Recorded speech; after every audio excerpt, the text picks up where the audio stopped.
France is aggressively pushing for Britain to pay up to £2 billion just to participate in the EU's ambitious new Ukraine weapons procurement scheme amid ongoing war needs.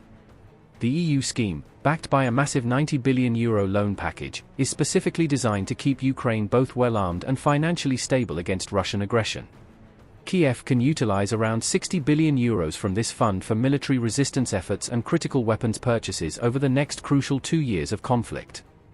The EU is now seriously considering allowing select non-EU allies like Britain to compete for these lucrative arms contracts under specific financial conditions. However, France demands Britain contribute substantial funding for access to these highly valuable weapons procurement contracts and opportunities. French officials reportedly want Britain to cover 10 to 12% of the loan's total mounting interest costs as the price of entry into the program.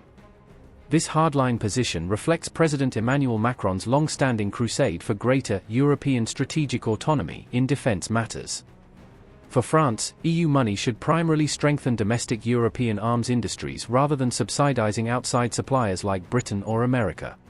Germany and the Netherlands have openly opposed France's restrictive approach, especially as Kiev battles desperately against Russia's grinding invasion.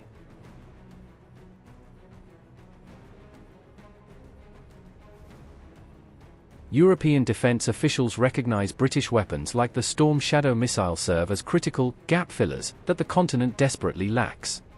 Kiev estimates around €24 billion worth of vital weapons needed for this year alone simply cannot be sourced or manufactured quickly enough from within the EU. This substantial figure mainly covers essential US-made Patriot air defense systems and advanced PAC-3 interceptors to counter Russian missile barrages. The British Storm Shadow crucially fills capability gaps for the EU, which currently lacks comparable long-range precision strike options for Ukraine. Amid this bitter internal clash over procurement rules, NATO's chief sternly warned that restrictive policies could critically weaken Ukraine's battlefield defenses. Critics forcefully argue France's protectionist position risks delaying urgent weapon deliveries precisely when Russian air attacks intensify relentlessly.